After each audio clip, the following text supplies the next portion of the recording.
This week's Technique Tuesday video is a demonstration of a really useful trick when knitting narrow stripes in a piece of flat knitting. If you'd like to jump right to a specific point in the video, you can tap or mouse over the video playback area of your screen to reveal the chapter titles and starting points of each section. I have a little swatch that I am knitting flat in stockinette stitch. And I'm using two colors. I'm alternating between a light green row and a dark green row.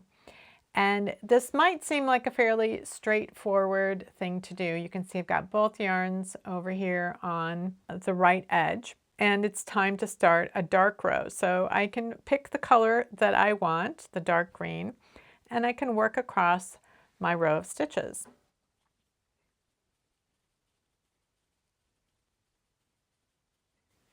All right, so I've gotten to the end of the row, and because I'm working flat in stockinette, the obvious thing to do would be to turn so that the purl side is facing.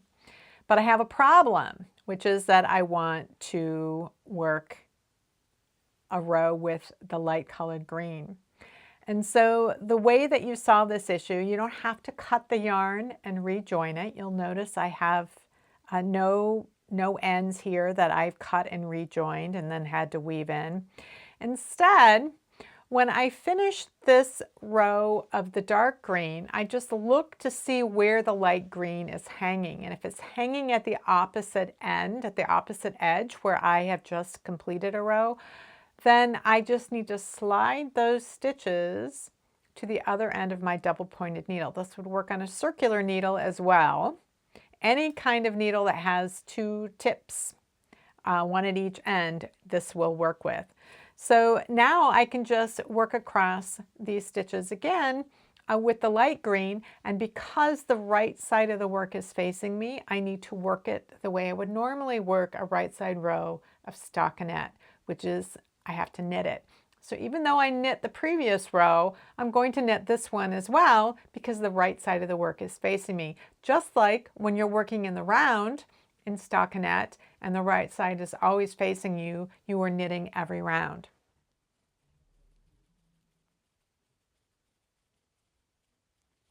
So now I need to do a dark green yarn. Well, that dark green yarn is hanging at this edge, so now I can turn the work so that the wrong side is facing me, and now I can purl across this row using the dark green yarn.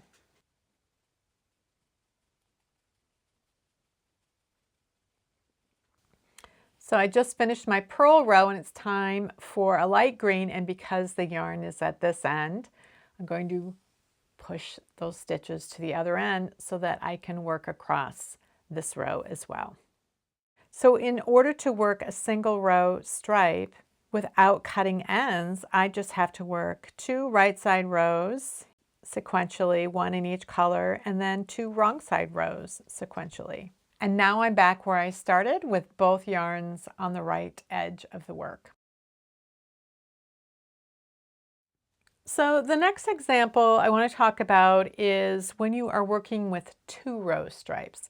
So in this swatch, I started with some ribbing. I started with one solid color and then I switched to stockinette. I worked two rows of stockinette. And from here on out, I want to alternate between the dark green and the light green, working two rows in each color. So what you'll see is after I've worked my first two rows of dark green, I've got the yarn hanging here. So normally what you would do is you would join the new color and you would work a right side row and a wrong side row with the light color, and then you would just keep alternating between it. Every time you were ready to start a right side row, you would pick up the color that you wanted for the next stripe. What that's going to do is that you are going to be carrying the color that's not being worked. You're going to be carrying it up the right edge always. Both colors are going to get carried up on the right edge of the right selvage. And there's not going to be any color carried at this edge. So what that can do is just make that edge a little bit bulkier. And if you are going to be doing something like seaming later on or picking up stitches, you might not like the fact that the two edges are different to work with. So what you can do is, instead of joining the new color at this edge, you can say the right selvage belongs to the dark green and the left selvage belongs to the light green.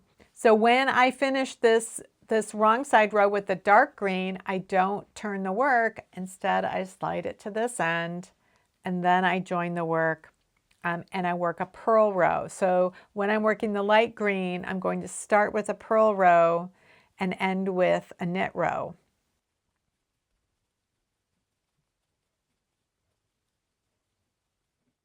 If you want to twist the colors together before you start the row, you can do that. It's not completely necessary with only 2 rows, but if you want to do that, that's totally fine.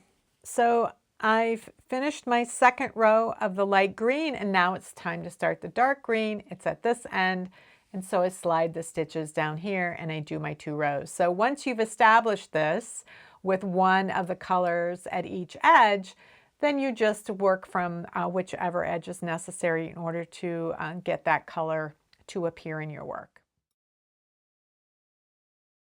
If you want to use this technique when you are working in stitch patterns other than stockinette, you can do that, but you really need to pay attention to how to work 2 sequential right side rows versus 2 sequential wrong side rows. It's easy with stockinette because any right side row is going to be a knit and any wrong side row is going to be a purl. A stitch pattern like garter stitch seems like it should be super easy because when you're knitting garter stitch flat, you just knit every row. But that's only if you are alternating a right side row with a wrong side row every single time. So I'm going to show you how you can use this technique of keeping one color at each selvage while working garter stitch stripes. So the color that is held at the right selvage stitch, this is the right side of the work, so this is the right selvage. That color is going to be worked like you would normally work garter stitch. So you're going to knit both rows.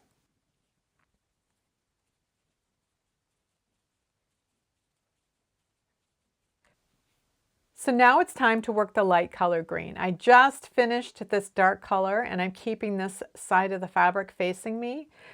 For these 2 rows, I'm going to be working in purl garter. So I will be purling both of these rows.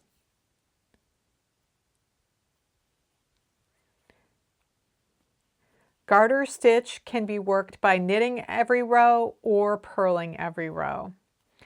And when I'm working across the same face of the fabric in 2 sequential rows, if I knit the first row, I will have to purl the second row. Just like when you are working garter stitch in the round, you need to knit around and then purl around.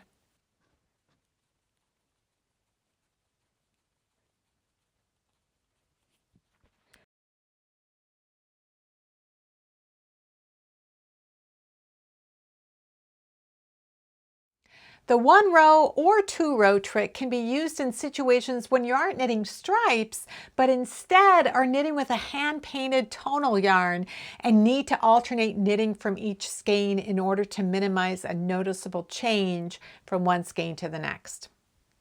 In this video, I demonstrated a trick you can use when knitting stripes flat, but knitters also face challenges when knitting stripes in the round. If you're frustrated with the jog in your stripes when knitting in the round, this video here offers 2 strategies for jogless stripes in the round.